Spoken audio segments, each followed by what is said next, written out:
ओम शांति। तो आज एक बहुत अच्छा विषय पर चर्चा करेंगे।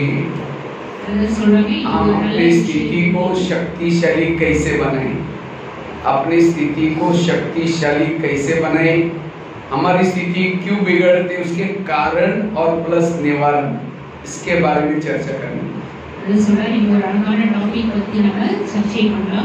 நம்முடைய ஸ்திதி எப்பவுமே சக்திசாலியா, மனசு எப்பவுமே பவர்ஃபுல்லா எப்படி வச்சிருக்கோம், ஏன் நம்மளால சக்திசாலியா இருக்க முடியல, அதுக்கான காரணம், அதுக்கான நிவாரணம் வந்து நம்ம பார்ப்போம்।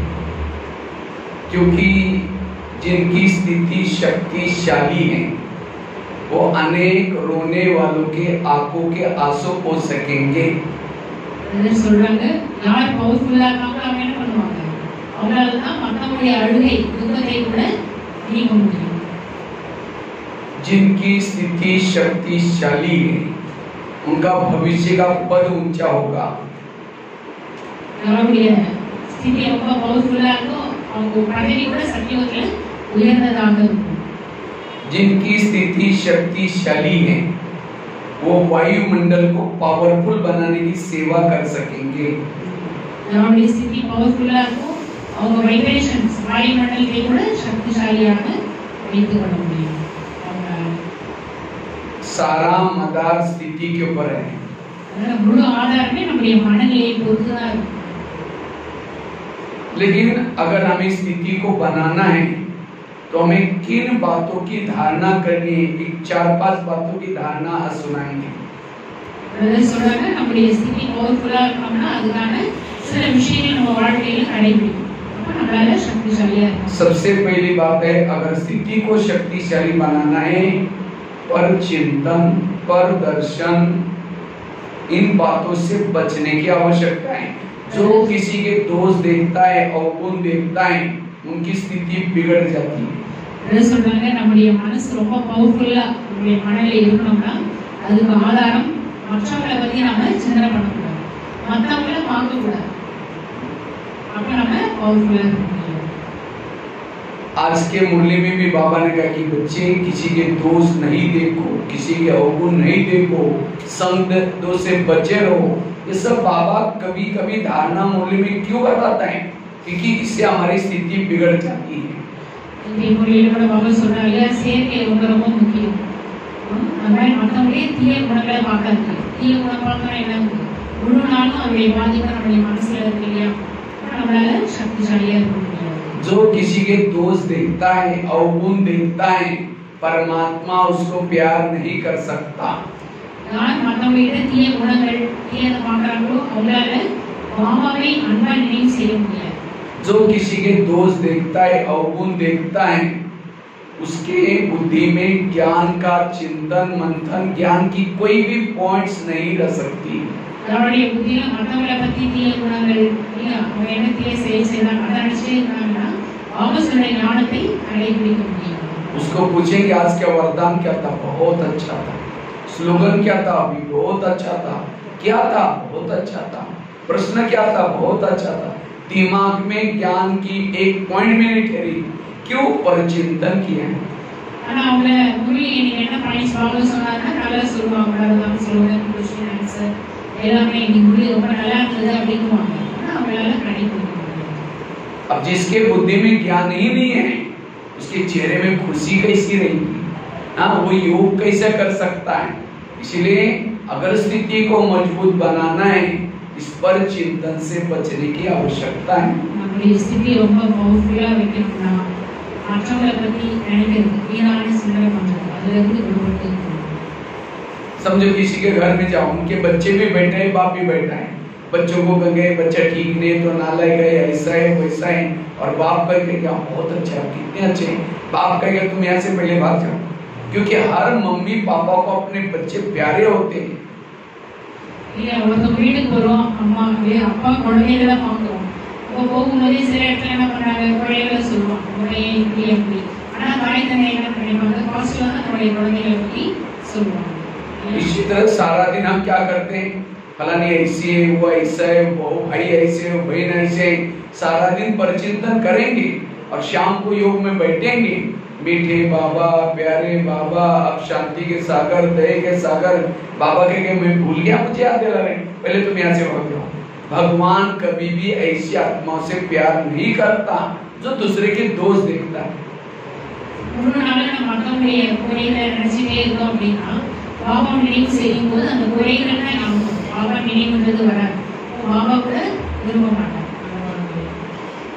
इसलिए अगर कोई किसी बहनों की, कोई सेंटर की, कोई मधुबन की हमें निगेटिव बातें, व्यर्थ बातें सुनाता है, वहां से निकल जाओ, ऐसी बातें नहीं सुनो, क्योंकि ये बातें सुनने से हमारी भावनाएं खराब हो जाती हैं, हमारी वृद्धि खराब हो जाती है। भावना और योग इसका कनेक्शन होता है। நம்ம சென்டர்ல இருக்கோம், வரோம், வாங்குறோம், அதெல்லாம் நாட்டை செஞ்சு போறோம், மதுபனுக்கு போறோம், ரிட்ரீட் செஞ்சு போறோம். அப்ப எங்க பார்த்தாலும் மத்தவங்களுடைய நெகட்டிவ், ஏன் நடக்குது, அதே நடக்குது, ஏன் இருக்காங்க, அந்த மாதிரி விஷயங்கள் எல்லாமே நம்ம நெகட்டிவா பார்க்கவே கூடாது. மதுபன் போனாலும் சரி, ஏன்னா நம்முடைய உள்ள எவ்வளவு பாவனையை வச்சிருக்கோம் இல்லையா, அப்படின்னா அந்த பாவனையே நெகட்டிவா மாறிடுது, வைக்க முடியாது। आज परमात्मा ने हर एक कुछ चुना हुआ है, हर एक का पार्ट अपना अपना है, हर एक का स्क्रिप्ट अपना अपना है, फिर भी हम कहते हैं ऐसा करता है, वैसा करता है। आकाश में थूकेंगे, थूका अपने ऊपर ही आएगा, सिर पर आएगा। तो ऐसा परिचिंतन करने से घाटा हमारा ही होगा। சொல்றாங்க, பாபாவே சொல்றாரு, இந்த நாடகத்துல ஒவ்வொரு ஆத்மாவுடைய நடிப்பு தனிப்பட்டது, நம்ம எல்லாருக்குமே அந்த பாயிண்ட்ஸ் தெரியும்। ஆனாலும் நம்ம இப்படி இப்படி அவங்க இப்படி இப்படி இப்படி அதே நினைச்சோம்னா மனசே மாற மாட்டேங்குது, மனசு சுமை உள்ளதாக மாறும்। पर चिंतन करना आता कोयले के व्यापारी बनना। अब कोई कोयले का व्यापारी है, हाथ भी काला, मुंह भी काला, कपड़े भी काले, जिसको बेचो वो भी काला। நல்ல எக்ஸாம்பிள் சொல்றாங்க, மக்களை பத்தி சிந்தனை பண்ணிட்டு இப்படி பண்ணிட்டாங்க, அதே நினைச்சோம்னா அவங்க யாரு இல்லையா, அடுப்பு கறி நிற்கிறாங்க இல்லையா, அப்போ அவங்க அதுக்கு சமம்। அப்போ அந்த அடுப்பு கறி நிற்கிறாருன்னா அவர் எப்படி இருக்காரு, அந்த இடம் ஃபுல்லா கறியா இருக்கும், ஒரு விற்கிறவரும் கறி, வாங்க போறாரு அவரும் என்ன கையெல்லாம் கறி ஆயிடுது, அப்போ கருப்பே கருப்புதான்। इसलिए हीरे के व्यापारी बनो, किसी के अंदर अच्छाई है वो किसी को सुनाओ, किसी के गुण देखना, अच्छाई देखना ये हीरे का व्यापारी, और किसी के दोष देखना ये है कोयले का व्यापारी। हीरे का व्यापारी कहाँ रहता है, अच्छा से गाड़ी में रहेगा, तो उसकी गाड़ी अच्छी होगी, महल अच्छा होगा। हाँ, एक हीरा बेचा जीवन भर में खाता रहता है। इसलिए किसी के दोष नहीं देखो, अवगुण नहीं देखो, अच्छाई देखो। அமைதி சொன்ன அதே மாதிரி பதில் சொல்றாங்க, நம்மளே யாரு பையன வியாபாரம், நம்மளே யாரு சாதாரண டைமண்ட் வெஸ்டர்ன் ஒரு வைரம் வியாபாரி செய்யறாங்க, ரெடி இருக்காரு, ஒரு நல்ல ஆடம்பரமா பெரிய கார்ல போறாரு, வராரு, இவரா இருக்காரு, ஆனா கோயில் தனி நிக்கிற ரெடி இருக்காரு, சாதாரண நிக்கிற ஏழையா இருக்காரு। और हीरे के खाने कोई अलग नहीं होती, कोयले के खाने में हीरे होते हैं।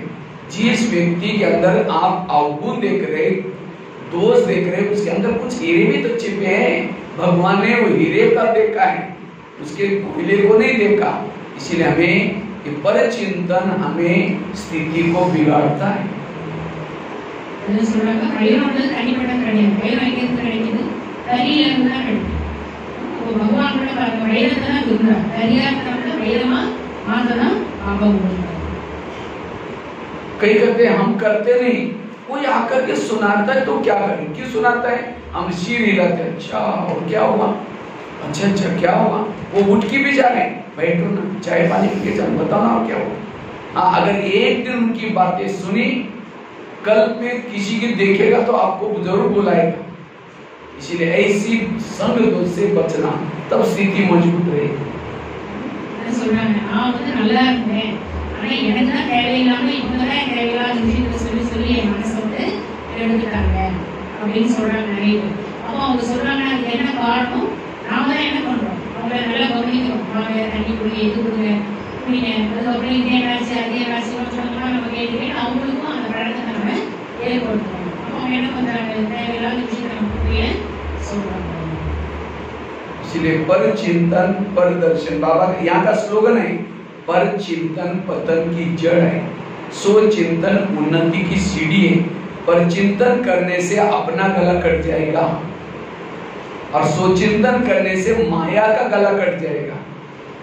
அவங்கள மொழியில சொல்லிட்டாங்க இல்லையா, படிச்சுட்டாங்கன்னா அடுத்தவங்கள நினைச்சேன்னு என்ன ஆகும், அதை அடிச்சு சில சிந்தனை செய்ய செய்ய எப்படி இருக்கும், ரொம்ப ரைட்னஸா இருக்கும். அதாவது ஆத்மாவை பத்தி நல்ல குணங்களை பத்தி சிந்தனை செய்யும் போது மனசு எப்படி இருக்கும், ரொம்ப லேசா இருக்கும். पर चिंतन करना अर्थात वोमिटिंग करना, उल्टी करना, அடுத்தவங்களை பத்தி நினைக்கிறோம், அவங்க குணங்கள் பார்க்கிறோம்னாலே வாமிட்டிங் அது எடுக்கிற மாதிரி. ஏன்னா அவங்க சொல்லாத முடியாது. कोई भी उल्टी करता है, वोमिटिंग क्यों करता है? चटपटी चीजें खाता है, सड़ा हुआ खाएगा, गला हुआ खाएगा, वो पेट में डाइजेस्ट नहीं होगा, रात को नींद नहीं आएगी, फिर उठ करके क्या करता है, वॉश बेसिन में उल्टी करता है। और कोई उल्टी करता हम नाक बंद करके कहते उधर जा उधर जा। तो வந்து சில பேருக்கு எவ்வளவு நல்லா இருக்கு, ஏன் வாமிட்டிங் வருது, ஏன்னா அவர் சாப்பிடுறது அந்த மாதிரி சரியான ஒரு உணவா சாப்பிடுறாரு, அது ஒன்றும் செரிச்சிருக்காரு, அது எப்போ அப்படி நைட்டா தான் வாமிட்டிங் வரும். அப்போ எல்லா இடத்துல எடுக்க முடியாது, அது வாமிட்டிங் என்ன ஆகும், பயங்கர பேட் ஸ்மெல் வரும். तो ये परचिंतन एक वॉमिटिंग है। और क्यों करते हैं? चटपटी चीजें सुनता है, देखता है, फिर पेट में बुद्धि में डाइजेस्ट नहीं होगा, फिर उल्टी करेगा। कहाँ? वॉश बेसिन में। कान का है वॉश बेसिन है, बड़ा सा सुंदर सा वॉश बेसिन है और हर एक का फिक्स है। वो वॉश बेसिन को फोन करेगा, कहेगा आ जाओ, वंडरफुल बात मैंने देखी, आ जाओ। वॉश बेसिन में बाला कुछ होकर के आता, बताओ क्या हुआ। अब वो उल्टी करता तो उसको भगाते हैं, और यहाँ कोई उल्टी करने के लिए आता है तो उसको कहते हैं और क्या हुआ। और जिस कान में उल्टी करेंगे सुनेंगे वो बातें दिल में जाएगी। दिल में कौन बैठा है? भगवान। ऐसे गंदे दिल में, वेरत दिल में भगवान कभी नहीं बैठे। அங்க சொல்றாங்க வாஷ் பேஷன்ல தான் வாமிட், அந்த மாதிரி நம்ம வாஷ் பேஷன்ல தான் இந்த காது. அப்போ மற்றவங்க வந்து வீணான விஷயங்கள் மற்றவங்களை பத்தி எல்லாம் சொல்றாங்க அப்படின்னா வாமிட் பண்றாங்க, அது நம்ம இந்த காது எப்படி வாஷ் பேஷன்ல கேட்டு கேட்டு எல்லாம் வாங்கிருக்கோம். அப்போ பகவான் எப்படி நம்முடைய மனசுல இருக்கக்கூடிய பாவ நினைவு எப்படி வரும் நமக்கு?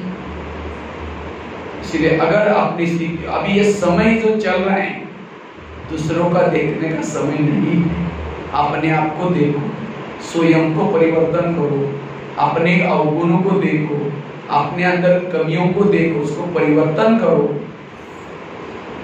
அதனால இப்போ நேரம் என்ன மாதிரி போயிட்டு இருக்கும், சங்கமம் பாருங்க 80 வருஷம், அதே பாருங்க போயிட்டு 80 ஆண்டு. அதனால நேரமே வந்து தன்னை தான் பார்க்கணும், எனக்குள்ள என்ன தீய குணங்கள் அதுல இருந்து நம்ம எப்படி விடுபடணும் அப்படின்னு சுய மாற்றம் கொண்டு வருவதற்கான நேரம் தான் இப்போ நடந்துச்சு. 84 जन्मों की सीढ़ी देखा है बस हमने, वो सीढ़ी उतरने के लिए हमें कितना समय लगा? 5000 साल लगा। और उसी सीढ़ी को अभी ऊपर चढ़ना है 1 जन्म, और वो भी सबको 1 जन्म नहीं मिला। कितना, किसी को 40 साल, किसी को 2 साल, किसी को 5 साल। सीढ़ी उतरने के लिए 5000 साल लगा। चढ़ना है 1 जन्म, थोड़ा योग लगाया 2-3 सीढ़ी ऊपर चढ़ गए, थोड़ा अमृत वाला की सीढ़ी ऊपर चढ़ गए, पर चिंतन किया, जितनी सीढ़ी चढ़े उतना नीचे उतरे। यही करते रहेंगे, चढ़ते रहेंगे, उतरते रहेंगे, चढ़ते रहेंगे। इसीलिए मुझे कोई ऐसा काम नहीं करना जो मेरी सीढ़ी नीचे उतर जाए, नहीं तो समय पूरा हो जाएगा, बीच में लटक जाएंगे, ऊपर तक नहीं पहुंचेंगे। इसलिए मुझे पर चिंतन नहीं करना। ये फुल्ला பரச்சிந்தனை, ஈரான சிந்தனை, அடுத்தவங்களை பத்தி சிந்தனை, அடுத்தவங்களை பார்க்கறது பத்தி தான் டாபிக்ல சொல்றாங்க. இப்படி நம்ம ஏணிப்படி சித்திரம் நம்ம பார்க்கிறோம். நம்ம பாருங்க சத்தியவதில இருந்து கீழே நிலை அடையிறதுக்கு எவ்வளவு காலம் ஆச்சு? 5000 வருஷம். ஆனா இப்போ திரும்ப ஏறணும்னா எவ்வளவு காலம்? சங்கமேகம் 1 வருஷம். இந்த ஒரு பிறவி, அதுல கூட சில பேர் பார்த்தீங்கன்னா 40-50 ஆண்டு காலமா இருக்காங்க. இப்போ சில பேர் 10 ஆண்டு 2 வருஷம் தான் ஞாபகத்துல வந்து கிடைச்சிருக்கும். அப்போ பார்த்தீங்கன்னா அப்போ நம்ம எவ்வளோ ஃபாஸ்ட்டாக முன்னேறணும். அப்போ முன்னேறணும்னா என்ன பண்ணணும்? தன்னை தான் பார்க்கணும். மற்றவங்களை பார்த்தோம் அப்படின்னா எப்படி பரமபதம் மேலே ஏரியில போவாங்க, அதுக்கப்புறம் பாம்புல வந்து கீழே இறங்கிடும். அப்போ மற்றவங்களை பார்க்கணும் சிந்தனை பண்ணுறோம்னா அப்போ டவுன். அப்போ செல்ஃபை நம்ம பார்க்குறோம், அமுதலை எவ்வளோ பண்ணுறோம், அப்படின்னு சொல்ற மொழி கேட்குறோம்னா அப்பல போகும். पर चिंतन करने वाला ज्ञान में अंत तक नहीं रहेगा। बाबा कहते हैं मेरे अच्छे, कभी कभी मुरली में आता है लाइन, मेरे अच्छे अच्छे बच्चे थे, ज्ञान योग करते थे, लेकिन आज वो है नहीं, चले गए। क्यों गए? क्योंकि यहाँ उन्होंने किसी के दोष देखे और इसलिए वो चला गया। घाटा किसका हुआ? खुद का ही हुआ। நீங்க பாத்தீங்கன்னா ஞான மார்க்கத்துல பாபா கூட என்ன சொல்றாரு, மத்தவங்கள பார்க்காதீங்க. நீ பெரிய பெரிய மகான் வருஷமா இருக்கவங்க கூட மத்தவங்கள பார்க்கறதுனால என்ன ஆயிடுச்சு, அவங்க ஞானத்துக்கிட்டே போயிட்டாங்க. பாபா மொழியில சொல்றாங்க இல்லையா, அதனால மத்தவங்கள பார்க்கக்கூடாது. एक अभी कुछ एक 7-8 महीना पहले एक बाबा की बड़ी वंडरफुल मुरली चली थी, मुझे अभी भी याद है, संडे की मुरली थी। पर चिंतन, पर दर्शन, पर मत से मुक्त होकर के परोपकारी बनो। आज दूसरे की सेवा हम क्यों नहीं कर सकते? जो पर चिंतन करता है, पर दर्शन करता है, पर मत भ्रमण चलता है, वो दूसरे परोपकारी नहीं बन सकता। இது மாசம் முன்னாடி அமிர்தமொழியில சண்டை மொழியில கூட பாபா சொல்லியிருக்காரு, மறைச்சின அடுத்தவங்களை நினைக்கிறது, அடுத்தவங்களை பார்க்கறது, இல்லை அடுத்தவங்க சொல்ற வெளிப்படி நடக்கிறது, இதெல்லாம் இருந்தா மற்றவங்களுக்கு உதவி செய்ய முடியுமா, ஏன் நம்மளால சேவை செய்ய முடியலன்னு இந்த ஒரு அழுக்கு தான் உள்ளுக்குள்ள இருக்கு. இதுல இருந்து நம்ம விடுபடணும். जैसे उस मुरली में बाबा की शुरुआत की ऐसी की थी, यहाँ बच्चे जन्म लेते हैं तो उसका क्या करते हैं, जन्मदिन मनाते हैं। इसी तरह बाबा कहते हैं यहाँ भी कोई ब्राह्मण आता है तो खुशी हो जाते हैं, लेकिन दुनिया में कोई अगर शरीर छोड़ता है तो रोते हैं। तो यहाँ भी क्या होता है, कोई मर जाता है, वो कैसे शरीर से मरता नहीं, यहाँ से चला जाता है। कभी को क्या लगता है, मैं चला जाऊंगा, इनका शेल्टर बंद हो जाएगा, आश्रम बंद हो जाएगा मेरे कारण। बाबा कहते हैं तुम एक चला जाओगे, यहाँ 10 आएंगे, घाटा तुम्हारा होगा। इसलिए कभी भी हमें अवगुण दे करके यहाँ से भागना नहीं है। நல்லா பண்ணி சொல்றாங்க, இங்க யார்கிட்டயும் பாபா குழந்தைகளோட தீய குணங்கள் பார்க்கணும். அப்ப எப்படி வந்து உலகத்துல குழந்தைகள் தான் மகிழ்ச்சி, அதே மாதிரி பாபா கிட்ட கூட சேவை பண்றோம், புது குழந்தைகள் வராங்க அப்படின்னா மகிழ்ச்சி. ஆனா இங்க என்ன பண்ணுவோம், சேவை பண்ண மற்றவங்களுக்கு தீய குணங்கள் பார்ப்போம். நான் இல்லாட்டி இந்த சேவை நடக்காது, என்னாலதான் இந்த சேவை, நான் இல்லாம போறேன், அப்ப இது எப்படி நடக்குதுன்னு பார்க்கலாம் அப்படின்னு நினைச்சு போயிடலாம். ஆனா அவங்களுக்கு தெரியல, பாபா என்ன சொல்றாரு, அவங்களால சேவை நடக்கல, யார் செய்யறாங்க. ஒரு குழந்தை போச்சுன்னா 10 பேர் என்ன பண்றாங்க, சேவை செய்யறதுக்கு ரெடியா இருக்காங்க. जैसे दुनिया में स्कूल कॉलेज में एक चित्र होता है सरस्वती का माँ, सरस्वती किसके ऊपर बैठते हैं, हंस के ऊपर। इसी तरह ये ज्ञान उसके दिमाग में बैठता है जो हंस है। हंस अर्थात अंदर बाहर स्वच्छ। इसलिए बाबा ने सबको ड्रेस कैसा दिए, सफेद। केवल ड्रेस सफेद पहनने की बात नहीं, अगर ड्रेस सफेद पहना है लेकिन किसी के दोष देखता है, अवगुण देखता है, फिर भी वो कौवा है, उसके दिमाग में ज्ञान की बातें नहीं ठहर सकती।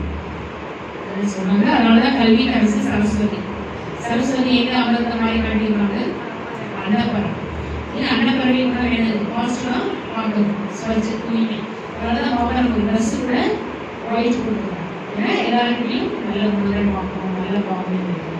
हंस के ऊपर क्यों बैठी, तो हंस क्या करता है, नीर अलग, दूध पानी मिलाकर दो तो पानी को छोड़ देगा, दूध पिएगा। कंकड़ मोती मिलाकर दो, कंकड़ को छोड़ेगा, मोती चुगेगा। जो व्यक्ति ज्ञान योग करने के बाद दूसरे की अच्छाई देखता है वो है हंस। अब ज्ञान योग करने के बाद भी दूसरे के दोष ही देखता है वो है कौवा। उसके दिमाग में सरस्वती नहीं बैठेगी, ज्ञान नहीं बैठेगा। इसलिए मैं हंस बनना है। சொன்னாங்க, நாளை யோகத்துக்கு வந்துருவோம் அப்படின்னா எப்படி ஆகணும், அன்னப்பறவை என்ன பண்ணுது, பால் எடுக்கும், தண்ணியை குடிச்சோம், இல்லை அது மாதிரி கல்லை விட்டு ரத்தங்களை தான் இருக்கும். அது மாதிரி நாளை யோகத்துல வந்ததுக்கப்புறம் நம்ம சுய முன்னேற்றத்துல தான் வரணும். कभी कभी कई क्या करते हैं, 2-4 दिन मिल करके किसी बहन की या भाई की बुराई करेंगे, फलानी ऐसी है, ये ऐसे है, और वो अचानक आई जिसका परिचिंतन कर रहे हैं तो क्या कहेंगे, ओम शांति, हमें हम आपको याद करें, मुख में राम बगल में छुरी। சொல்றாங்க, 4 பேர் இங்க கூடி சிஸ்டர் வராங்க அப்படின்னா அவங்கள பத்தி நிறைய பேசிட்டுருவோம். அவங்க உள்ள வந்தோடனே அவங்க வந்து சார் ஓம் சாந்தி உங்களை பத்தி நாங்கள் பேசிட்டு இருந்தோம் அப்படின்னு சிஸ்டர் சொல்றாங்க. क्योंकि परिचिंतन करने से वायुमंडल खराब हो जाता है। हमें तो वायुमंडल को अच्छा बनाना है, क्योंकि वायुमंडल जितना अच्छा होगा देवता ही जल्दी आएंगे। और हम क्या करें, वायुमंडल को ही खराब करें तो हम पांडव के पांडव की सेना वाले या कौरव सेना वाले। इसलिए ये परिचिंतन से छोड़ना अच्छी स्थिति बनेगी। पांडव सेना या कौरव सेना पांडव சுய சிந்தனை நல்ல முன்னேற்றம். तो ये धारणा हमें पक्की करनी है, कोई भी कभी भी किसी के दोष नहीं देखने हैं।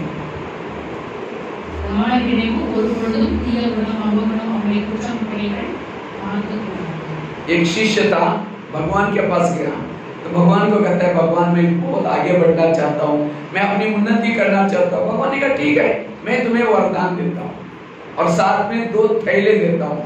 भगवान ने कहा एक थैले को तुम पीठ के पीछे रखना और दूसरे थैले को आगे रखना।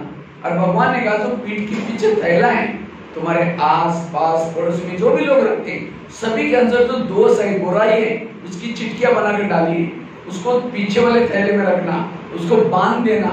और आगे वाला थैले में तुम्हारे खुद की बुराई है, तुम जिद्दी हो, किसी के नहीं मानते हो, उसको उस थैले को आगे रखना, खुला रखना। जब भी टाइम है उसको डाल के देखना मेरे अंदर क्या बुराई है, परिवर्तन करना, सुख शांति सब मिलेगा। जाओ वरदान है लिखे गया। நிறைய எக்ஸாம்பிள் சொல்றாங்க. ஒரு சிஷ்யன் வந்து பகவான் கிட்ட போயிட்டு நான் வந்து சீக்கிரமாவே ஞானம் அடையணும் வழி சொல்லுறேன். அது வந்து பகவான் என்ன சொன்னாரா, நான் வந்து வரதானம் கொடுக்குறேன், ஆனா 2 பை கொடுக்குறேன். ஒரு பை முதுகில வச்சுக்கோங்க, இன்னொரு முன்னாடி வச்சுக்கோங்க, இன்னொரு பை முன்னாடி வச்சுக்கோங்க. பின்னாடி இருக்கிற பையில என்ன இருக்கு, உற்சாகப்படுறது அப்படியே கீழே கொடுங்க. முன்னாடி இருக்கிறதுல உங்களுடைய கீழே கொடுங்க. அப்போ எதை பார்க்கணும் அப்படிங்கும்போது உங்களுடைய என்ன கீழே குணங்கள் இருக்கோ அதை செக் பண்ணுங்க. तो कहा कि पीछे वाले थैले को बांध करके पीछे रखना और आगे वाले थैले को खुला रखना, बीच बीच में देखना। वो कहता ठीक है, वो चला गया। कुछ साल के बाद वो शिष्य क्या करता है, दूसरे की बुराई का थैला आगे किया, खोल दिया और हाथ आगे लगा। अच्छा फलाना ऐसा है, वो ऐसा है, लोगों को बुला करके कहता है पता है वो ऐसा है, सावधान रहना, वो ऐसा है, बुराई करने लगा। उसके वरदान उल्टे हो गए और अपने बुराई को पीछे रख दिया, बात करके वरदान उल्टे हो गए, दुखी हो गया, परेशान हो गया।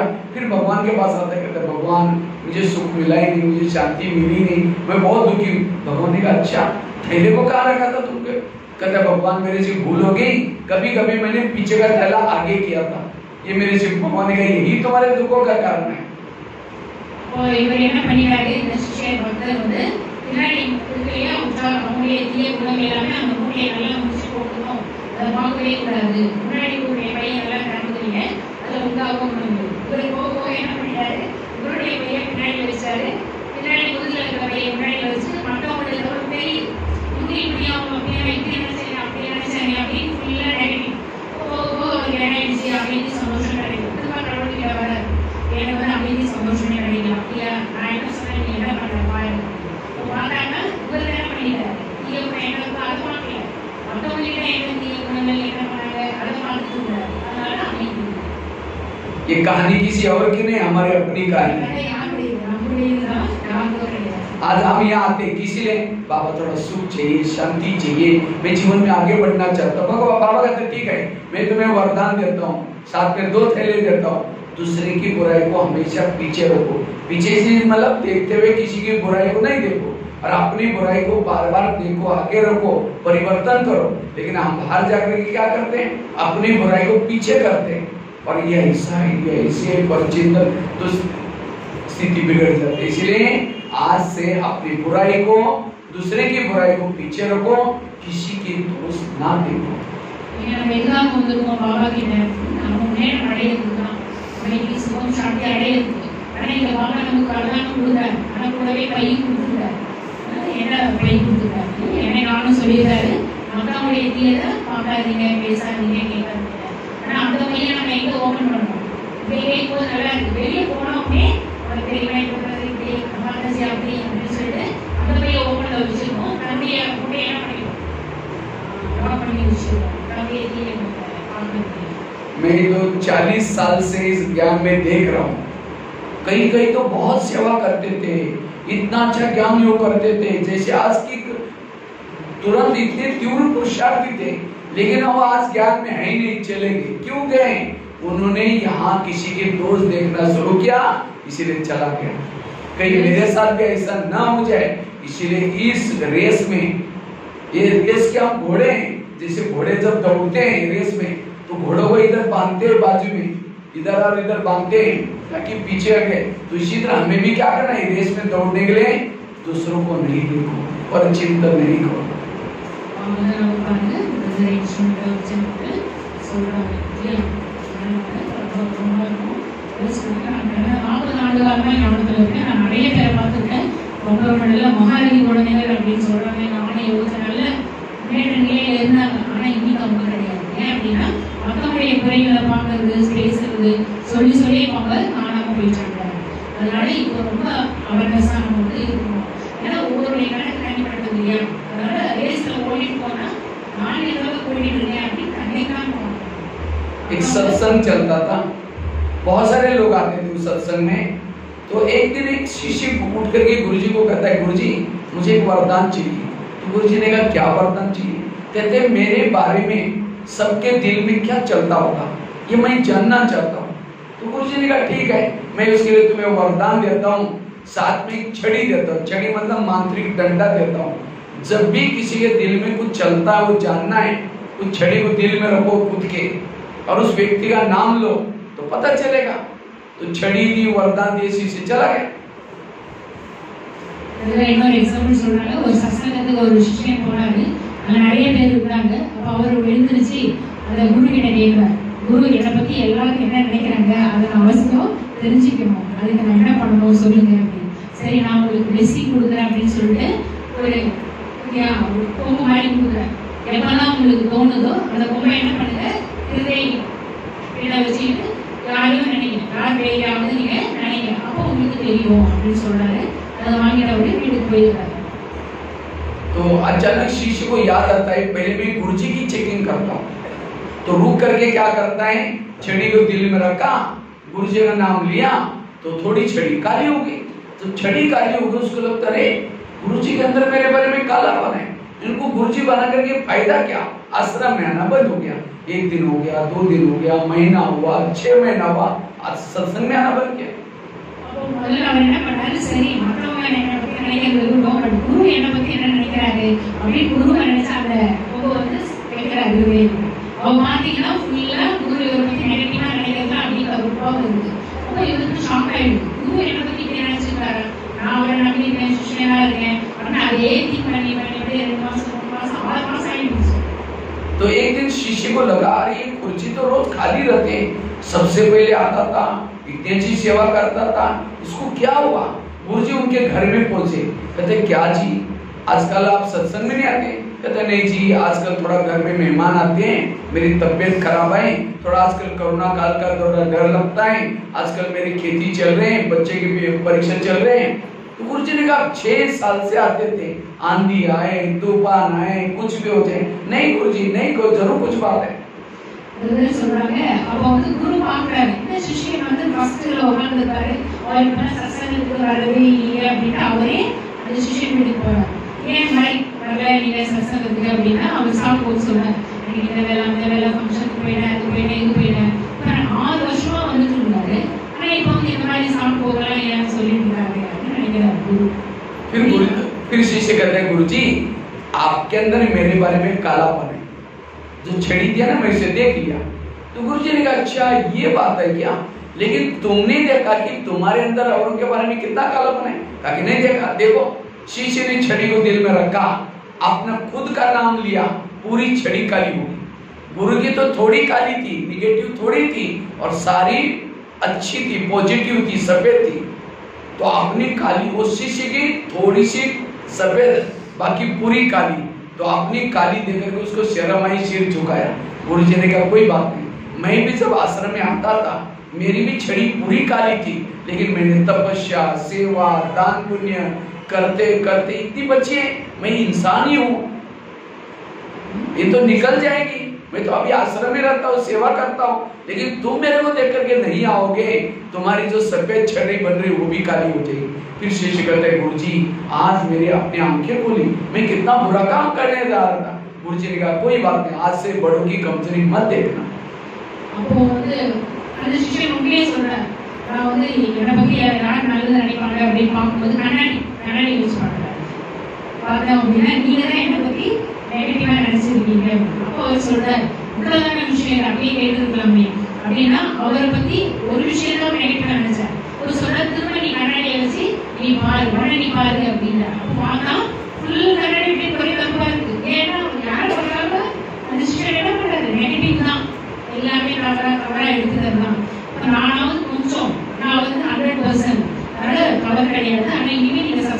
அதுல இருந்து நல்ல ஒரு புண்ணிய செயல் எல்லாமே என்ன ஆயிடும், பியூர் ஒயிட் ஆயிடும். அதனால இனிமே வாங்க அப்படின்னு குரு சொல்றாரு.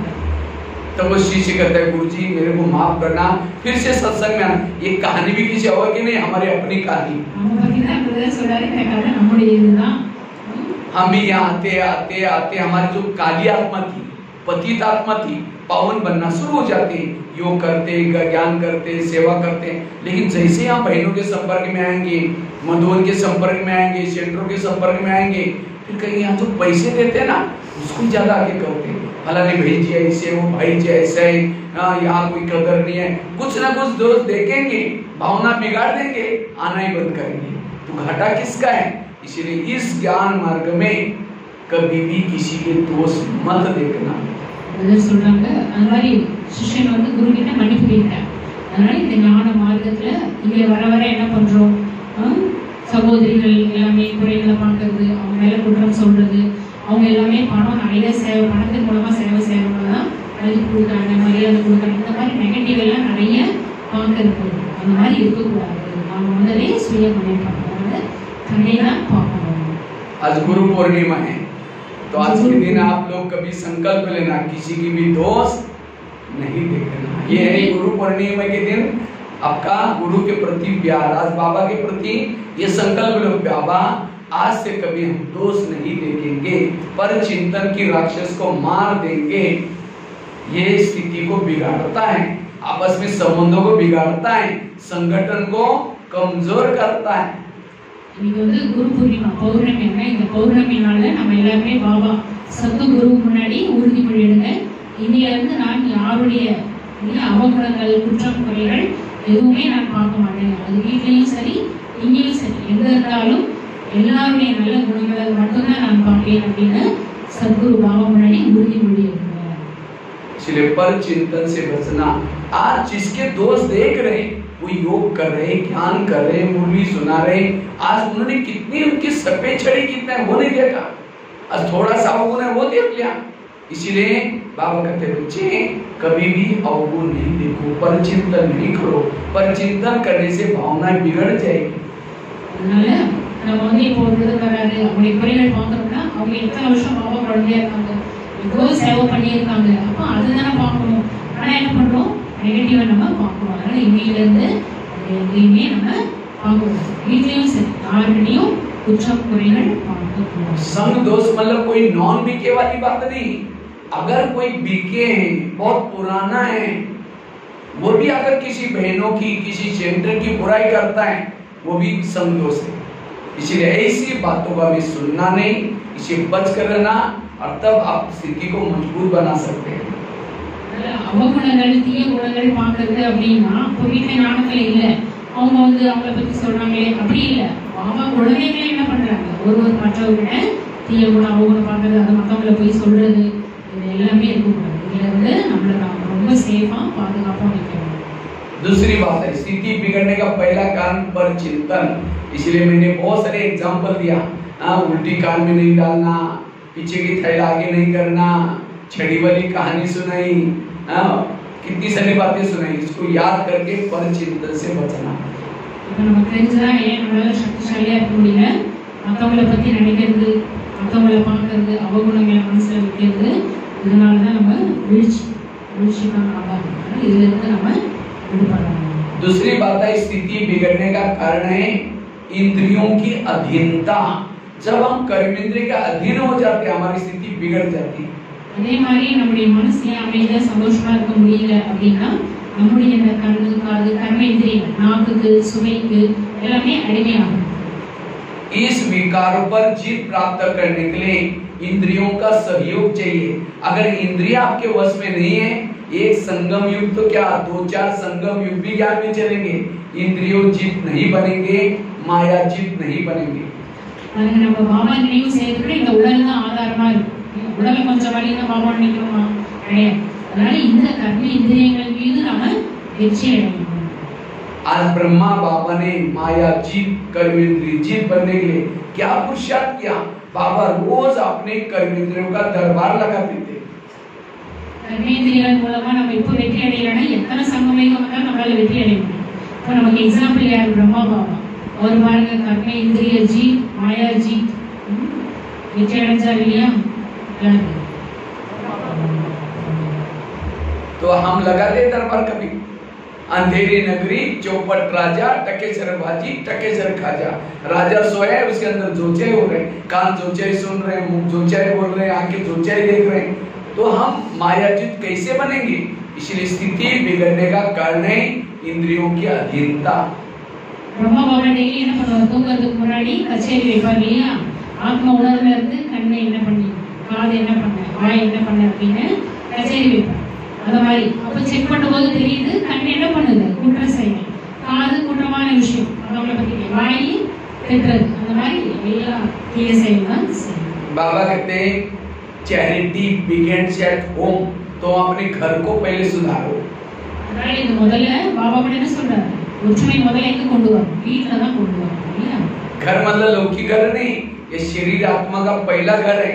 तो क्या इस शरीर में सब ज्ञान में चलते हैं? आंखें ज्ञान में चलती हैं, कान ज्ञान में चलता है, मुंह ज्ञान में चलता है। जिसकी इंद्रिया ज्ञान में चलती हैं वो है ज्ञानी। நீங்க சொன்னாங்க சைரண்டிபிக் சொல்றோம் முதல்ல ஆத்மா வசிக்கிற இடம் எது? இருபுருவம். அப்ப ஆத்மா இந்த உடல்ல இருக்கு, இந்த உடல் தான் ஃபர்ஸ்ட் நமக்கு வீடு. அப்ப இந்த கர்மேந்திரியங்கள் எல்லாம் என்ன பண்ணணும்? ஒத்து போகணும். बाबा ये भी कहते हैं बच्चे पहले तुम स्वयं को बदलो, दुनिया बदल जाएगी।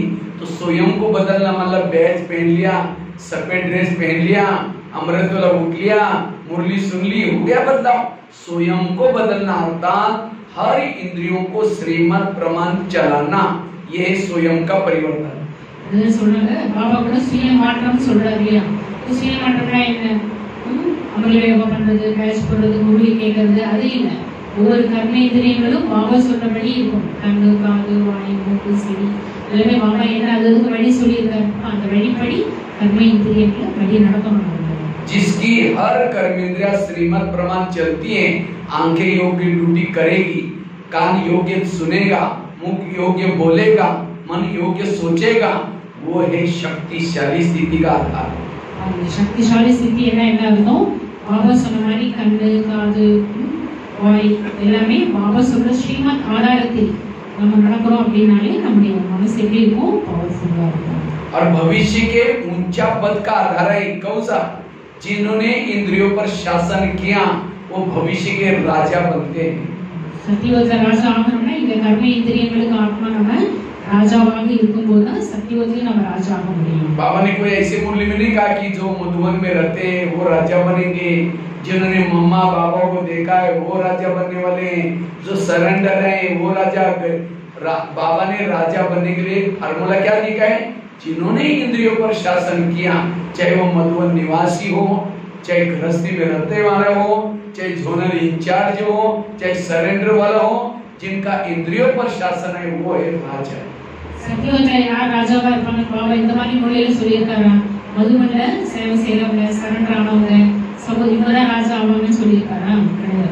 அவங்க எங்க இருந்தாலும் சேவை செய்யலாம். ஆனா யார் தன்னுடைய கர்ம இந்திரியங்கள் மீது வெற்றி அடைஞ்சிருக்காங்களோ அவங்கதான் சத்தியவதிலையும் ராஜா ஆக முடியும். तो किसको किसको राजा बनना? हाथ तो खड़ा करो। அதனால இப்ப நீங்க யாரெல்லாம் ராஜாவுக்கு விரும்புறீங்க கை தூக்குங்க. आपका सलाम होता है ये आगे बेटा। चलो हाथ नीचे करो।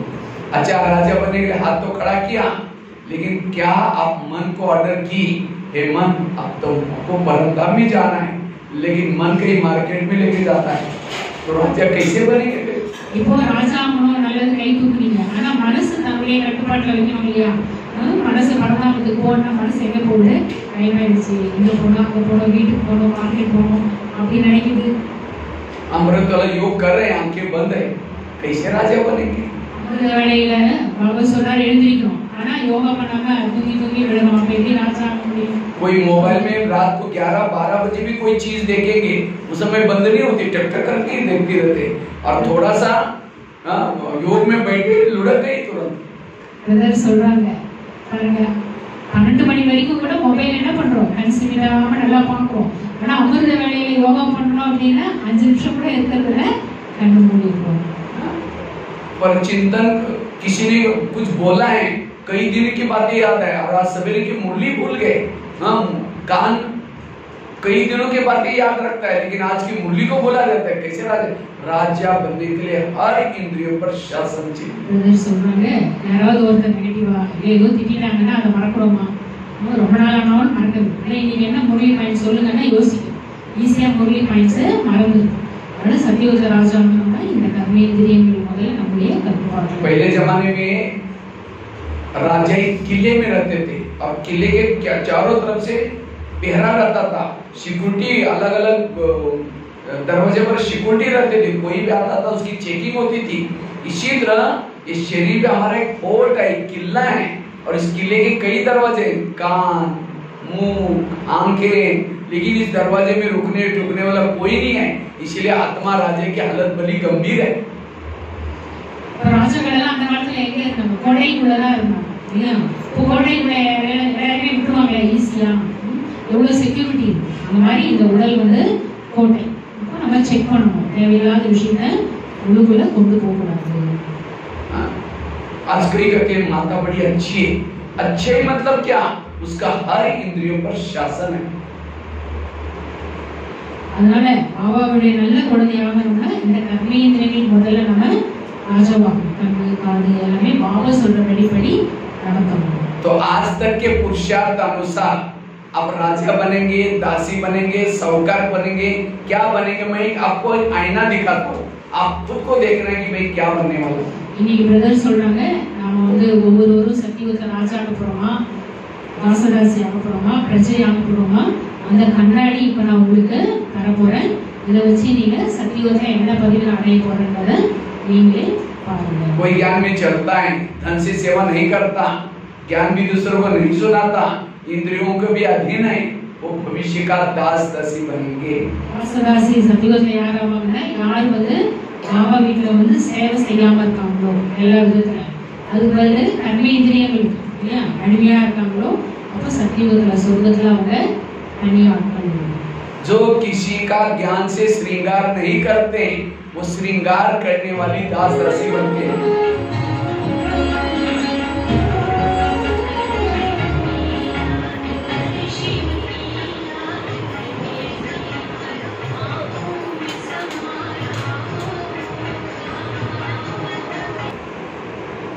बात चल रही थी कि आज हमारी जो स्थिति बिगड़ती है उसका मूल कारण है आज हमारा इंद्रियों पर शासन नहीं है।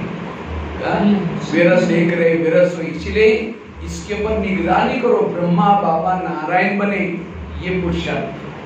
அம்மா பாபா இப்படி நாராயணன் அந்த மாதிரி முயற்சி பண்ணுங்க. அதுக்கு என்ன பண்ணணும்? முதல்ல தன்னுடைய கண்ணு காது மனசு புத்திங்களை கண்ட்ரோல். नौका पानी के ऊपर से जाएगी, पार लगाएगी, नौका के अंदर ही पानी आएगा तो डुबा देगी। எப்படி படகு வந்து தண்ணி மேல போனா சீக்கிரம் படகு வந்து கரை சேரும். ஆனா படகு தண்ணி போயிடுச்சுன்னா படகுக்குள்ள தண்ணி இருந்தா என்ன ஆகும்? படகு மூழ்கி.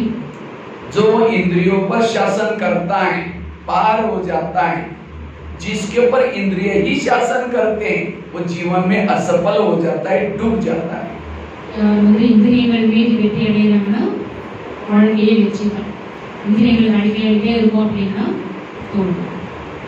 आज कान हमारी आत्मा की रक्षा के लिए, आंखें रक्षा करने के लिए, मन रक्षा करे, रक्षक ही भक्षक बने। எல்லாமே நமக்கு ரட்சை பண்றதுக்கு தான் காது கண்ணு எல்லாமே நம்மை காப்பாற்றுவதற்கு அது சரியா நாம தான் வழிநடத்தணும்.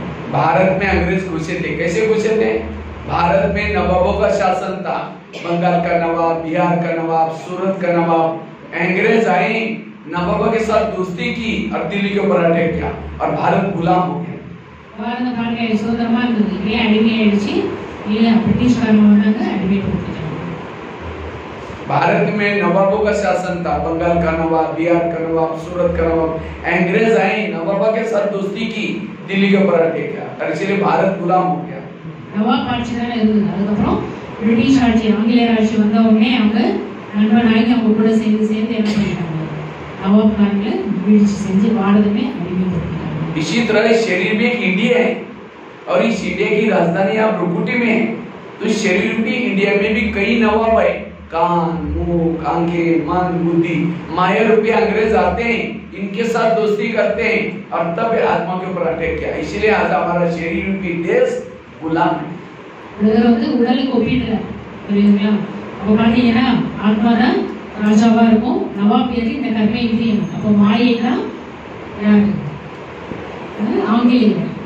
அப்போ மாயை வந்து என்ன பண்ணிருக்கு, இந்த உடல் என்னக்கூடிய இந்தியன்ஸை விழுத்துருச்சு, அடிமையா இருக்கும். तो भारत में अंग्रेज घुसे थे, उसको भगाया कैसे? क्या क्या जगह जगह पर सभा लगाई, अखबार निकाले, नारे बनाए, जनता जागृत हो गई, जनता ने नारे लगाए, अंग्रेज लोग चले गए। இப்போ ஆங்கிலேயர் எப்படி பாரதத்துல இருந்து வெளியேறினாங்க, அதுக்காக என்ன பண்ணார் காந்தி? நிறைய மாநாடு கூட்டினாங்க இல்லையா, கோஷம் போட்டாங்க, ஒற்றுமையா இருந்தாங்க, பாசிட்டிவா செயல்பட்டாங்க. ஆங்கிலேயரை நிறுத்திட்டாங்க. इसी तरह हमारे शरीर में जो विकार रूपी अंग्रेज घुसे हैं, उनको भगाना है, हमारी जनता को जागृत करना है। कौन सी जनता है? आंखें, कान, मुंह, मन, बुद्धि। और हम कभी भी इसके ऊपर ध्यान नहीं देते, फिर कहते हैं माया आती। कहां से आते हैं? कान से आते हैं, आंखों से आते हैं, इनसे बातें करो। जब तक इस इंद्रियों के अंदर विकार के लिए आकर्षण है, एक संगम तो क्या 4 संगम में भी आपको जिंदा रखेंगे, मायाजित नहीं बन सकते। மாயை என்னக்கூடிய ஆங்கிலேயரை நம்ம வெளியேற்றோம் அப்படின்னா நம்முடைய கண்ணு, காது, நவம் நம்ம எல்லாமே விழிப்புணர்வோட வைக்கணும். அப்பதான் நம்ம வெற்றி அடைய முடியும். இப்ப அடையிலமே எப்பவுமே जैसे मैंने बता रहा था, ज्ञान में चलता है, इंद्रियों के अधीन है, दास दासी बनेगा। சொல்றாங்க, ஞானத்துக்கும் வந்துட்டு இருக்கேன், மொழியும் கேட்கிறேன், பாபா நினைக்கிறேன், ஆனா மாயாவுக்கும் அடிமையாயிட்டே இருக்கேன்னா सत्युवत हम क्या पदवी कहते हैं? कोई ज्ञान में चलता है, धन से सेवा करता है, ज्ञान दूसरों को सुनाता है, लेकिन इंद्रियों के अधीन है, वो साहूकार बनेगा, राजा नहीं बनेगा। அதே மாதிரி பிரதர் இந்த டாபிக்ல வராரு. இப்போ மத்தவங்கள நிறைய பேர் ஞானம் சொல்றேன், ஆனா கர்மேந்திரியங்களுக்கு அடிமையாயிட்டே இருக்காங்க. ஆனா அவங்க சத்தியவத்துல என்ன ஆவாங்க? பணக்காரரா இருப்பாங்க, அவ்வளவுதான். ஆனா ராஜா ஆக முடியாது. कोई ज्ञान में चलता है, इतना गुप्त पुरुषार्थ योग कर रहा है, ज्ञान कर रहे हैं, इंद्रियों पर शासन है, लेकिन धन से सेवा नहीं करता, ज्ञान दूसरों को नहीं सुनाता, वो राजा तो बनेगा, लेकिन कंगाल राजा बनेगा। அடுத்து சத்தியவத ராஜா யார் ஆவாங்கன்னா, அவர் குப்தமா முயற்சி பண்ணுவார், ஆனா அவர் மத்தவங்களுக்கு ஞானம் சொல்லி தர மாட்டார், மத்தவங்களுக்கு வழிகாட்ட மாட்டாரு, பொருளால செல்வத்தால பாபாவுக்கு சேவை செய்ய மாட்டாரு. ஆனா சத்தியவத ராஜா இருப்பார், ஆனா ஏழையான ராஜாவா தான் இருப்பார். அவ்வளவு செல்வம் அங்க அவருக்கு இருக்காது சொர்க்கத்துல. और कोई ज्ञान भी चलता है, धन से सेवा करता है, ज्ञान भी दूसरों को सुनाता है, इंद्रियों भी शासन चला, तो वही संपन्न राजा बनो। संपूर्ण राजा, हेल्थ वेल्थ हैप्पीनेस நிறைந்து இருக்கணும்னா அவங்க எப்படி இருப்பாங்க? மத்தவங்களுக்கு நாமும் சொல்லுவாங்க, உடலால மனசால பொருளால சேவை செய்வாங்க, பாபா சொல்ற வழிபடி நடப்பாங்க, கர்ம இந்திரியங்கள் நம்முடைய கட்டுப்பாட்டுல வச்சு ராஜாவா இருப்பாங்க. அவங்க சத்தியவத்துல முழுமையான ராஜா ஆட்சி செய்வாங்க. अधीन वाला कभी अधिकारी नहीं बन सकता। அடிமையாக இருக்கக்கூடியவர்கள் ஒரு பொழுதும் அதிகாரி ராஜாவா ஆகவே முடியாது. जिन्होंने इंद्रियों पर शासन किया, वो प्रकृति के ऊपर शासन, दूसरों पर शासन करेगा, वो है राजा। யார் இந்த கர்மேந்திரியங்களுக்கு ராஜாவா இருக்காங்களோ அவங்களுக்கு இயற்கை கூட கட்டுப்படும். அப்ப மத்தவங்க அவங்களால ஆட்சி செய்யலாம். आज कई कहते सत्युग कब आएगा, कितना साल बाकी है, और बाबा ने कहा था संगम 100 साल का है, अभी 1 साल पूरा हुआ।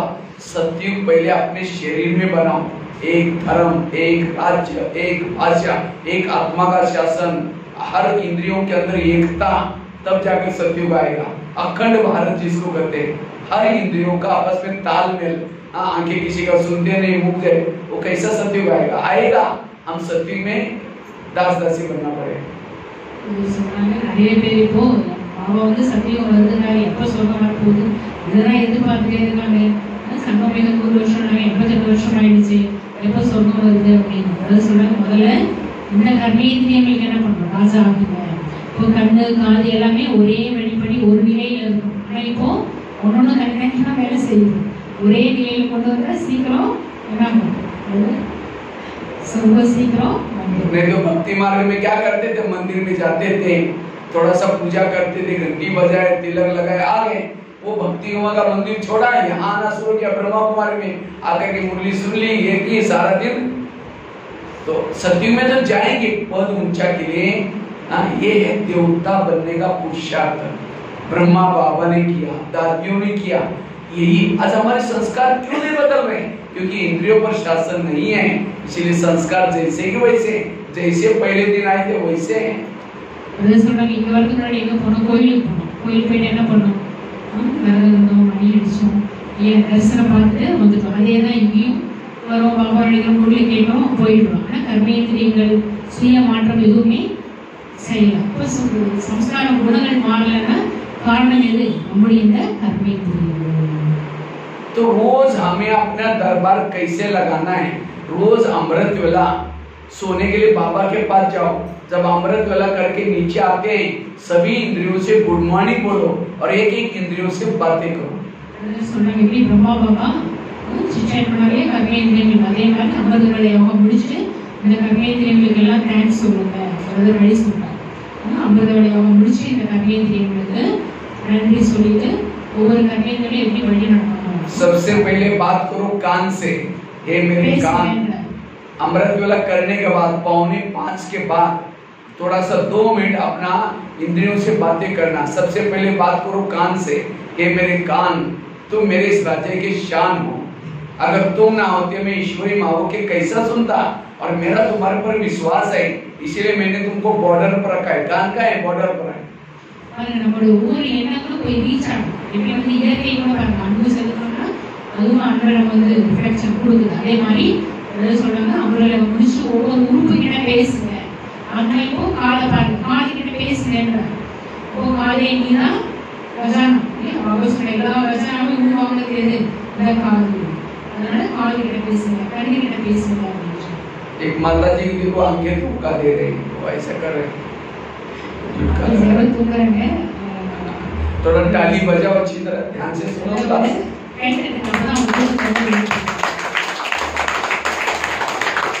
क्योंकि आंखों की ड्यूटी है एकदम ध्यान से खुला रहना, कान की ड्यूटी है एक एक शब्द को सुनना.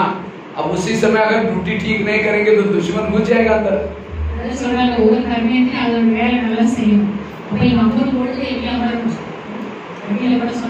इसलिए बीच बीच में ताली बजाना, ताली बजाने से बीच बीच में ताली बजाने से कोई जीएसटी कटेगी? जीएसटी नहीं कटेगी, इसलिए ताली बजा सकते हैं आप लोग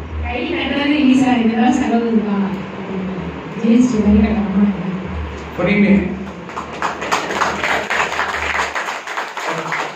ताली बजाने से कोई मेरा उम्र नहीं बढ़ेगा, लेकिन बाजू में कोई सो रहा है उठ जाएगा, वो सेवा हो जाएगा.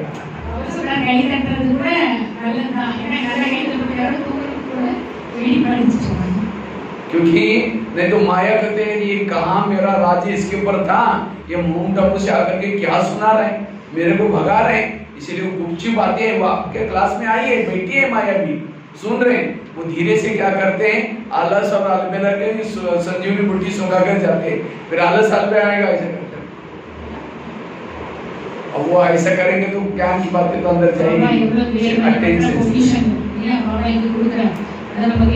கேட்கும்போது சொன்ன லட்சியத்தை போகும்போது அந்த ப்ரொடியூசர்ஸ் வந்து அதுக்கப்புறம் என்ன சொல்றாங்க, பாபா நீங்க கொஞ்சம் எழுதினால இந்த மாதிரி நான் வந்து மிஸ் பண்ணிட்டேன் அப்படின்னு மற்றவங்களை வந்து कान से बातें करो. एक कान तुम मेरा खाते हो. कान क्यों जिंदा है? क्योंकि आत्मा ने कमाया हुआ खून सप्लाई होता है. खाता है आत्मा का, रहता आत्मा के राज्य में है, लेकिन धोखा दे रहे आत्मा को. हम पर चिंतन सुन रहे, दुश्मन को अंदर घुसा रहे, अपनी ड्यूटी ठीक नहीं कर रहे. इसलिए बात करो हे कान, अगर तुमने सारा दिन कुछ व्यर्थ सुना, मैं रात को सोने के पहले 10 बजे फिर दरबार लगाने वाला हूँ. अगर तुमने कुछ सुना मैं तुमको सजा दूंगा. और ये नहीं समझना मुझे कुछ पता ही नहीं चलता. आजकल शरीर भी किले के चारों तरफ से मैंने शीशी कैमरे लगाए, गुप्त कैमरे हैं. मुझे कौन क्या आया, कौन सुनाया, सब दिखता है. सजा दूंगा. காது கிட்ட பேசுங்க. காது தேவையில்லாத வீணான விஷயங்களை நீ வாங்கக்கூடாது, உள் வாங்கக்கூடாது அப்படின்னு காது கிட்ட பேசுங்க. அப்போ வந்து விழிப்புணர்வோட இருங்க. அப்போ வந்து எந்த ஒரு கர்மேந்திரியமும் ஏமாத்தாது. என்கிட்ட பேசுங்க, சிசிடிவி கேமரா வச்சிருக்கேன், அதனால அவர்னஸா நீ விழிப்புணர்வோட உன்னுடைய வேலை செய்ய அப்படின்னு பேசுகிறேன். आगे चलो मुख के पास. हे मुख तुम भी मेरे इस राज्य के शान हो। अगर तुम ना होते वे ईश्वरीय महावाक्य दूसरों को कैसे सुनाता।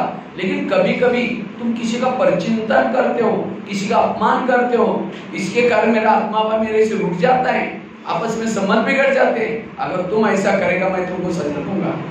வாய் பேசுது, வாய் என்ன பண்ணுது, ஒரு தேவையில்லாத விஷயங்களை பேசுது, மற்றவங்களை அவமரியாதைப்படுத்துது. இந்த மாதிரி எல்லாம் சொன்னா அவனுக்கு தண்டனை கொடுப்பாங்க. ஞாபகம் இருக்கா? பிரபாவம் என்ன பண்ணுவாரு, ஒரு காரியத்துக்கு தெரியவார் அப்பப்ப எனக்கு ஆளுநருக்கு தப்பு பண்ணிருக்கீங்க அப்படின்னு சொல்லி. आगे चलो, आंखों के पास है आंखें। मुझे 84 जन्म में बहुत आंखें मिली, लेकिन तुम्हारे जैसे भाग्यशाली आंखें कोई नहीं मिली। तुम्हारे द्वारा मैंने सत्यम शिवम सुंदरम को देखा है, तो क्या प्रभु को देखने पर तुम्हारा पेट नहीं भरा? अगर तुम व्यर्थ बातें देखेगा मैं तुमको सजा दूंगा। வந்து பண்ணி சிந்தனை பண்ணி பண்றாரு, நம்ம பண்ண நிறைய பண்ணா அதை சொல்றாரு, கண்ணுக்கு வந்து பேசுங்க. கண்ணன் எவ்வளவு பாக்கியசாலி, 84 பிறவி கண்ணு கிடைச்சது. ஆனா இந்த ஒரு பிறவியில கிடைச்சதுன்னா உதயநலப்பட்டது பிரபு பகவானே கிடைச்சார். இதை நீ பார்த்துக்கோங்க, இதை பார்த்தா உனக்கு தண்டனை கொடுப்பாங்க. आगे चलो, पाँव के पास है पाँव, तुम भी मेरे इस राज्य की शान हो।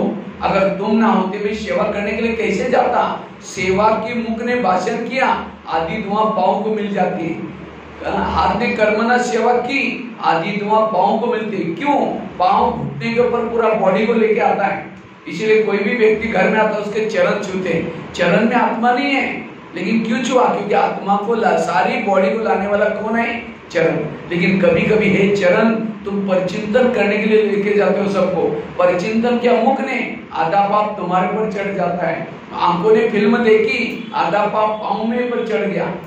इसलिए तुम्हें कोई भी प्रकार के गलत रास्ते में किसी को लेके नहीं जाना। हाँ, अगर पाँव नहीं जाएगा तो आंखें जाएगी, कान जाएगा। ये है आत्मा के प्रति रिगार्ड, रिस्पेक्ट। சொல்லுவாங்கல்ல, பழி ஒரு பக்கம் பாவம் ஒரு பக்கம். இவ்வளவுக்கும் பாவம் நிறைய அதிகமா ஏற்படுறதுக்கு காரணமே பால் வந்து இந்த காலாலன்றாங்க. ஏன் அப்படின்னா கர்மேந்திரியங்களுக்கு முக்கியமான உறுப்பு கால் தான். எங்கேயாவது போனோம் வரணும் பார்க்கணும் பேசணும் அப்படின்னா நம்மளை கொண்டு போகிறது எது? கால் தான். அதனால காலுக்கு என்ன பண்ணுங்க, பேசுங்க. ரெண்டாவது அதே மாதிரி எந்த ஒரு கர்மேந்திரியங்களெல்லாம் சமைக்கிறோம், ஒரு சேவைக்கு போறோம்னாலும் பாதி புண்ணியம் வந்து சேமிக்குது. கால் தான் புண்ணியம் வந்து சேமிக்குது. அது காலுக்கும் கட்டளை கொடுங்க. सारे गीता का सार, हे अर्जुन तुम अपने घोड़े के लगाम अपने हाथ पे रखो। सारे मूल्यों का सार, सारे ज्ञान का सार तुम अपने हर एक व्यक्ति को अपनी इंद्रियों को वश में रखना है। और जिसकी इंद्रिय ही वश है, ना गुस्सा आएगा, ना किसी को मर्डर करेंगे, ना नशा करेंगे। सारा आधार है इंद्रियों पर शासन। கீதையுடைய முழு சாரமே என்னது? இந்திரியங்கள், கர்ம இந்திரியங்கள் மீது வெற்றி அடையும். ஆத்மாவுடைய கட்டுப்பாட்டுக்கு இந்த 5 கர்மேந்திரியங்களையும் வைப்பது. जब कृष्ण जब रथ में बैठता है, पहले क्या करता है? बैठने से पहले घोड़ों को प्यार करता है। क्यों? घोड़े जाकर के दुर्योधन के सामने गिर जाएंगे, पराजय हो जाएंगे। तो हमें भी ऊपर से परम धाम से आते समय जब आए, सभी इंद्रियों को गुड मॉर्निंग करो। जब उसके बाद अमृत वेला के बाद नहाते धोते अपने घोड़ों से प्यार करो। हे कान, तुम ऐसी कोई चीजें ना सुनना, मेरी आज पराजय हो जाए। हे मुख, तुम ऐसी कोई बातें ना बोलना जो मेरी पराजय हो जाए। हे आंखें, तुम ऐसी चीजें कोई ना सुनना देखना जो मेरी पराजय हो जाए। इनसे प्यार करो, इनको अपने श्रीमत प्रमाण चलाओ, तब आपके अंदर परिवर्तन आएगा। அனுபவசாலி சொல்றாரு, குதிரை ஓட்டுறவர் கூட முதல்ல என்ன பண்ணுவாரா, குதிரை மேல ஏறிட்டு குதிரையை நல்லா அழகா அன்பு செலுத்துவார். அதுக்கப்புறம் குதிரை ஓட்டுவார். இந்த மாதிரி நாம கூட அமிர்தவேகம் முடிச்சுட்டு ஆத்மா உணர்வுல இருந்து ஒவ்வொரு கர்மேந்திரியங்களுக்கும் டைரக்ஷன் கொடுங்க. பாசிட்டிவா, நீ வந்து நெகட்டிவா பார்க்காதீங்க. ஒவ்வொரு காது கண்ணு மாதிரி பண்ணோம்னா நமக்கு தான் தோல்வி, நம்ம வீழ்ச்சி அடைஞ்சிருக்கோம். जिसकी हर कर्मेंद्रिय श्रीमत प्रमाण चलते हैं वो सुखी है, जिसकी इंद्रियां श्रीमत प्रमाण नहीं चलती वो दुखी है। யார் வந்து கர்மேந்திரியங்களை பாபா சொன்னபடி வழிநடத்துறாங்களோ அவங்களுக்கு சதா மகிழ்ச்சி, சுகம் தான். ஆப்போசிட் செய்யறோம்னா அப்போ துக்கம். प्रधानमंत्री दिल्ली में शांति में कब बैठेंगे? जब उसके पार्टी के सारे लोग अपने एक्यूरेट ड्यूटी करेंगे। एक ने गलत काम किया, उनकी नींद पिट जाएगी। எக்ஸாம்பிள்ஸ்ல இப்போ இந்த காலகட்டத்தில் கூட பிரைம் மினிஸ்டர் இருக்காருன்னா அவரால் எப்படி அமைதியா சந்தோஷமா இருக்க முடியும்னா, எப்போ அவங்க கூட இருக்க மினிஸ்டர்ஸ் எல்லாமே அவர் சொல்றபடி கேட்கிறாங்களோ அப்போ அவர் அமைதியா சந்தோஷமா இருப்பார். ஒருத்தர் ஆப்போசிட் பண்ணா கூட அவரால் நிம்மதியா இருக்க முடியுமா? முடியாது. ये आत्मा प्रधानमंत्री है, इसको शांति में गुरकुटे में कब बैठेगा? जब हर इंद्रिया अपनी ड्यूटी एक्यूरेट करते हैं। आंखों ने गलत देख लिया, कानों ने गलत सुन लिया, योग में बैठेंगे, वही बातें याद आती। योग कहाँ लगेगा? सारा दिन हर इंद्रिया अपनी ड्यूटी ठीक करते हैं, योग में बैठे आनंद आएगा। அதே மாதிரி நம்ம வந்து ஒவ்வொரு ஆத்மா நம்ம யார்? Prime minister. அப்போ கர்மேந்திரியங்கள் தான் மினிஸ்டர்ஸ் இல்லையா? அப்போ அதை ஒழுங்கா நாம தான் வழிநடத்தணும். அப்போ ஃபுல் டே மற்றவங்களுடைய குறைகள் அது இது பார்த்துட்டு பாபா நினைவில் அமரும்போது எது ஞாபகம் வரும்? மற்றவங்களுடைய சிந்தனைகள் தான் ஞாபகம் வரும். आगे चलो, मन के पास, हे मन तुम भी मेरे इस राज्य के शान हो, अगर तुम ना होते ईश्वरी महावाक्यों का चिंतन मंथन में कैसे करता? लेकिन कभी कभी तुम व्यर्थों का भी चिंतन करते हो, अगर करेगा मैं तुमको सजा दूंगा। மனசுகிட்ட பேசுங்க, மனசே நீதான் ஈஸ்வரி மகா வாக்கியங்களை புரிஞ்சுக்கிற, அதனால நல்ல வழியில நீ போகணும், இல்லைன்னா உனக்கு आगे चलो, बुद्धि के पास, हे बुद्धि सारी इंद्रियों में से चुन करके तुमको मंत्री बनाया। बुद्धि कौन है? मंत्री कौन सा? होम मिनिस्टर, गृह मंत्री है। लेकिन मैंने तुमको गृह मंत्री बनाया, लेकिन तुमने कोई मनमत प्रमाणचल, परमत प्रमाणचल ऐसा कोई कारोबार किया, तुम्हारे कारण में मेरी राजा ही गवा दी। क्योंकि आज मन में विचार आया, मुझे फिल्म देखने के लिए जाना है, तो मन की फाइल कहाँ जाती है? बुद्धि के पास। बुद्धि कहता है हाँ ठीक है जाओ जाओ, कहते हैं आंखें चली गई, कान, सारे पापों का जड़ है बुद्धि। बुद्धि आज से तुम्हें कोई भी गलत निर्णय नहीं लेना। अगर तुम गलत श्रीमत प्रमाण निर्णय लो, अगर गलत निर्णय लेगा मैं तुमको सजा दूंगा। बुद्धि को கட்டளையிடும். ஏன்னா புத்தி கூட என்ன பண்ணுது? Home minister. மனசு சொல்லுது சினிமா போலாம், அப்போ புத்தி என்ன பண்ணுது? போலாம் அப்படின்னு சொல்லிடுது. அப்போ புத்தி என்ன பண்ணுது? பாவம் செய்ய வைக்குது. அதனால புத்திக்கும் என்ன பண்ணுங்க? கட்டளை இடுங்க, அதுவும் பாவம் செய்ய. तो आप लोगों ने हाथ खड़ा किया था, हम राजा बनने वाले हैं, तो क्या इतना टेंशन है आप लोगों का? பிரதர் கேக்குற திரும்ப ராஜா ஆக போறேன்னு எல்லாம் கை தூக்குனீங்களே, இப்போ இவ்வளோ விஷயத்துல கவனம் செலுத்துவோமா? ये है पुरुषार्थ, ये हो गया सवेरे का दरबार, फिर रात को सोने के पहले फिर दरबार लगा दो एक बार। இது 50 வேளை முடிச்சிட்டு தர்பார் பண்ணணும். அதே மாதிரி தூங்குறதுக்கு முன்னாடி கர்மேந்திரியங்கள் ராஜா ஆத்மா நம்ம இருந்து दरबार। रात को सोने से पहले सबसे पहले कान से बात करो, ये कान आज तुम्हारा सारा दिन कैसा रहा? तुम्हारा धन्यवाद। 7 बजे तुम्हारे द्वारा मैंने मुरली सुनी थी, लेकिन 12-1 बजे कोई माता जी आई थी, किसी की व्यर्थ बातें सुना रही थी, तुमने बड़ा नजदीक जाकर सुना था, और क्या हुआ? मैंने शीशी कैमरे का रिकॉर्डिंग में देखा है, इसीलिए तुम्हारे लिए सजा मतलब कोई कैंची लेकर के कान को काट करके नहीं फेंको। सजा मतलब दोबारा ज्ञान की मुरली सुनाओ। जिस ज्ञान कान में ज्ञान कम है वही पर चिंतन सुनेगा। சொன்னேன் தூங்குறதுக்கு முன்னாடி முதல்ல அதே மாதிரி காதுக்கு தான் பேசணும். காது செக் பண்ணணும். ஃபுல் டே பார்த்தீங்க அப்படின்னா மொழி கேட்கும். அதுக்கப்புறம் என்ன பண்ணும்? எந்த ஒரு மாதாஜா யாரை பற்றி சொல்லலாம் சொல்லுங்க அப்படின்னு சொல்லிட்டு காது இருக்கனால இன்ட்ரெஸ்டாக நீ வந்து கேட்டேன், நான் சிசிடிவி கேமராவில் வந்து நான் பார்த்தேன், அதனால காதுக்கு வந்து தண்டனை கொடுங்க. அப்போ என்ன தண்டனை? காது கரெக்டாக நீட்டி கொடுக்கணும் அப்படி கிடையாது. திரும்ப என்ன பண்ணுங்க? மொழி கொடுங்க, மொழி மேலே கவனம் கொடுங்க. बाबा सोलह विषय में आगे चलो। मुख्य पास तुम्हारा चार्ट कैसा रहा? समझो कान ने दरवाजा खोला, दुश्मन को अंदर कर दिया, तो तुमने तो अपनी ड्यूटी ठीक करना चाहिए था, चुप रहना चाहिए था। तुमने भी बोला बहन ऐसे हो, भाई ऐसा करते, उसने ऐसा किया, दुश्मन और अंदर गया, इसीलिए तुम्हारे लिए सजा। कल के दिन तुम्हारा कारोबार बंद, मौन, दूसरे दिन मौन रखो। अगर परिचिंतन करने में शामिल हो गया, मौन रखना, ये है सजा। அதுக்கப்புறம் வாயை வந்து செக் பண்ணும்போது வாய் என்ன பண்ணுது?